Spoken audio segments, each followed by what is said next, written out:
Porsche 911 on the planet. It is the Sharkwerks GT3 RS 4.1. It is so good. I first drove this car in 2015, a few months after it was finished. I didn't drive it long and I was pretty jet lagged getting off the plane, and I recall awkwardly missing a few gears. But having said that, the short drive I had in the car was absolutely mesmerising. At that point, and until this very day, I had not piloted a Porsche 911 that revved so freely, revved so strongly all the way to the red line, had such a visceral sound coming from the back of the car, and that handled ridiculously well.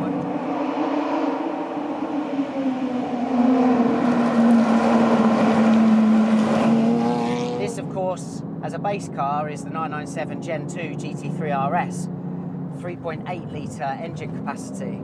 It's Riviera blue with orange accents. Looks stunning straight out the box, but Sharkwerks are adamant that they could breathe some magic on this car. And for some context, when Sharkwerks decided to embark on this project to turn it into a 4.1, Porsche themselves hadn't even released the 4 litre. So they really were pioneers with regards to what this naturally aspirated Metzger flat six engine is capable of. But in beating Porsche to the punch for at least 4 litres of natural aspiration, and then obviously usurping them, Sharkwerks discovered many things with that original factory Metzger block long before RS 4 litre owners got recall notices and service memos. And there are so many trick bits to this car, some of which it's not completely fair to go into. It's sort of like giving away the secret recipe of a world-renowned chef's signature dish.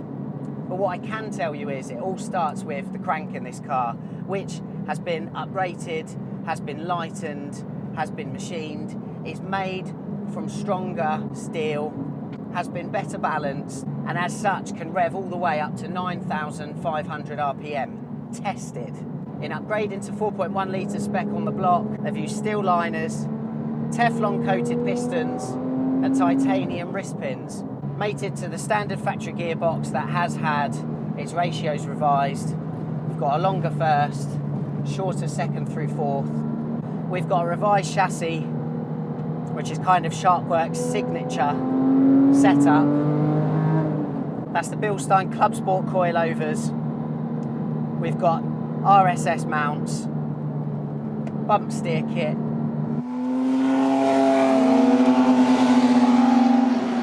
so that, and as well as a complete overhaul of the ECU, which Sharkwerks teamed up with Evons for, delivers a 4.1 litre, naturally aspirated, flat six engine, putting out 543 horsepower. And, get this, peak torque, at least 550 Newton meters. I say that because this car has anywhere between 80 to 110 Newton meters more torque than the RS 4 litre throughout the entirety of its rev range. It is such a ridiculously well balanced car, and as I was saying, there is nothing on the planet that revs so willingly and so freely and for such a prolonged amount of time as the crank in this car. And it pulls so well from anywhere from 2,000 RPM right up to the red line at 8,800. The car just absolutely wants to go, but it grips well, it communicates well to you, it rides unbelievably well. And the result is this, the best Porsche 911 rolling the planet. But here's the thing, so Alex, James and Dan, they like a bit of a challenge. So after completing the 4.1 litre conversion on the 3.8 litre, they've arguably gone one better, because there's another 4.1 litre creation, and it's that one right there.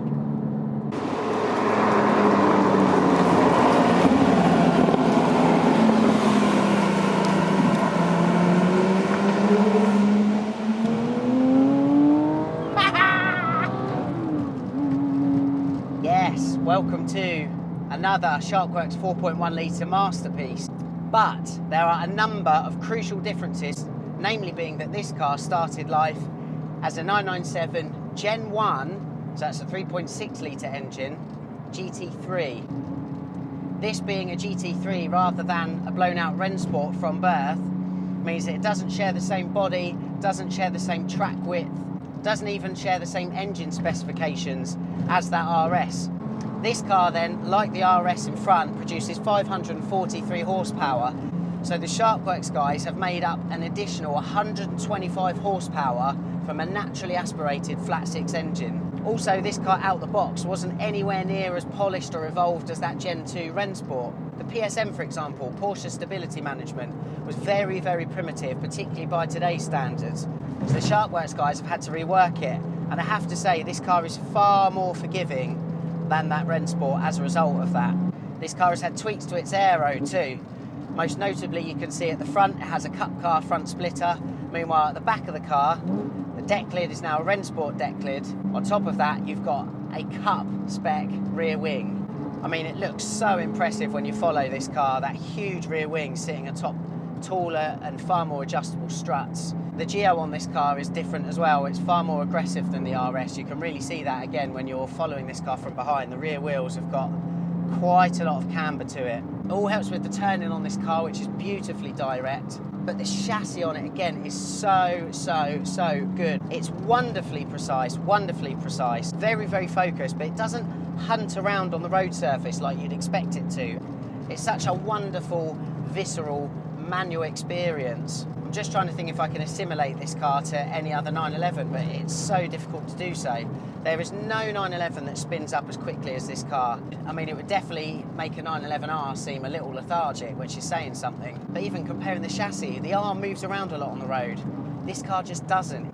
Now, the guy that owns this car is a wonderful, wonderful man called Ralph. So, Ralph, I need to thank you personally for letting me drive this incredible machine. It's the result of a decade of seriously hard work from a lot of talented individuals. But the results are tangible. I didn't think there'd be another car that got near the RS 4.1 car that Sharkwerks have made, just in terms of how visceral and engaging and intoxicating that car is to drive. But this car manages it. What a machine. What a machine.